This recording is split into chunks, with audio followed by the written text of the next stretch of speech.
सैयदना हजरत यूनुस अलैहिस्सलाम एक अजीम और करीम नबी थे। इनका किस्सा कुरान करीम में एक अनोखा किस्सा है। आपके वालिद का नाम मत्ता था और आप सैयदना इब्राहिम अलैहिस्सलाम की नस्ल से थे। आपका एक नाम जोनूह भी है, यानी मछली वाले। इसी तरह आपको साहिबुल हुद भी कहा जाता है। अल्लाह ताला ने आपको इन सब नामों से पुकारा है। अल्लाह ताला ने हजरत यूनुस अलैहिस्सलाम को नीनवा बस्ती की तरफ रसूल बनाकर भेजा। कुरान मजीद में अल्लाह ताला सूरह शाफात आयत नंबर 129 में फरमाते हैं, और बेशक यूनुस रसूलों में से थे। नीनवा बस्ती की आबादी लगभग 1,20,000 थी और यहाँ के सारे लोग कुफ्र पे थे। यूनुस अलैहिस्सलाम उन्हें साल दर साल दावत देते रहे, लेकिन वो अपने कुफ्र पर ही डटे रहे। फिर उन्होंने सैयदना हजरत यूनुस अलैहिस्सलाम पर जुल्म सितम शुरू कर दिया।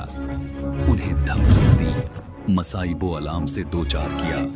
मतलब ये कि जिस तरह दूसरे अंबिया कराम के साथ किया गया, इनके साथ भी वही सलूक हुआ।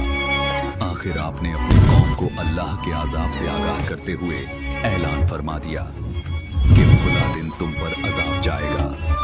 फिर खुद गुस्से की हालत में उस बत्ती से निकल गए, जबकि अल्लाह ताला ने उन्हें मुतय्यन दिन की मोहलत देने की इजाजत तो दी थी, लेकिन इस बस्ती से निकल जाने का हुक्म नहीं दिया था। जब आपने उन्हें ये मोहलत सुनाई तो खुद गुस्से की हालत में बस्ती से निकले और समंदर की तरफ चल दिए।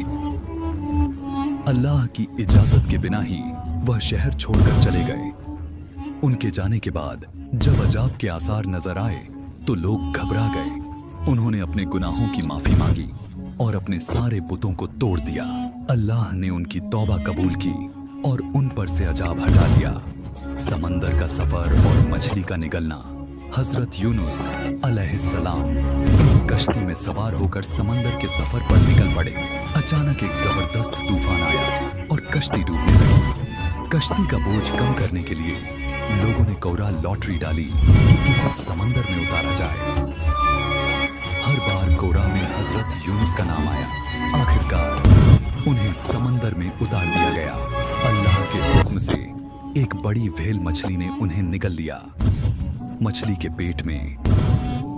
पेट में पहुंचकर हजरत यूनुस को अपनी गलती का एहसास हुआ। उन्होंने वहां सच्चे दिल से अल्लाह से तौबा की और यह दुआ पढ़ी, ला इलाहा इल्ला अंता सुब्हानका इन्नी कुन्तु मिनज जालिमीन। ए अल्लाह, तेरे सिवा कोई माबूद नहीं, तू पाक है, बेशक मैं ही जालिमों में से हूं। कुछ रिवायतों के मुताबिक वह 40 दिन तक मछली के पेट में रहे। अगर वह अल्लाह की पाकी बयान न करते तो कयामत तक मछली के पेट में रहते। रिहाई और लोगों के पास वापसी। अल्लाह ने हजरत यूनुस की तौबा कबूल की और मछली को उन्हें किनारे पर उगलने का हुक्म दिया। वह कमजोर और बीमार हालत में किनारे पर पहुंच गए। अल्लाह ने उनकी हिफाजत के लिए एक कद्दू का पेड़ उगाया, जिसकी छांव और फल से उन्हें ताकत मिली। ठीक होने के बाद वह दोबारा अपनी कौम के पास गए। इस बार उन्होंने देखा कि पूरी कौम ईमान ला चुकी है और खुशहाल जिंदगी गुजार रही है। सच्ची तौबा की ताकत। यह वाकया हमें सिखाता है कि अगर हम अपनी गलती मानकर सच्चे दिल से अल्लाह से माफी मांगे तो वह माफ कर देता है।